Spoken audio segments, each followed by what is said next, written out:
Improvement of component reuse efficiency.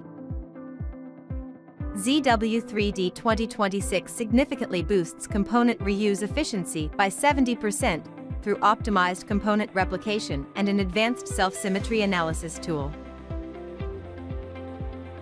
ZW3D 2026 now allows users seamlessly copy multiple components while automatically inheriting their constraints.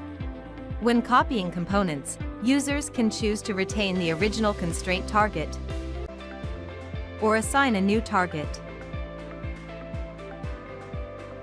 The constraints will be applied automatically.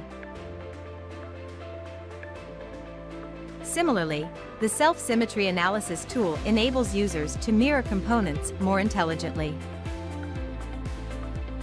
It enables smarter mirroring by identifying whether a component can be directly reused or needs mirroring to fit design requirements. This eliminates redundant component creation, preventing unnecessary variations in part names when internal structures remain identical.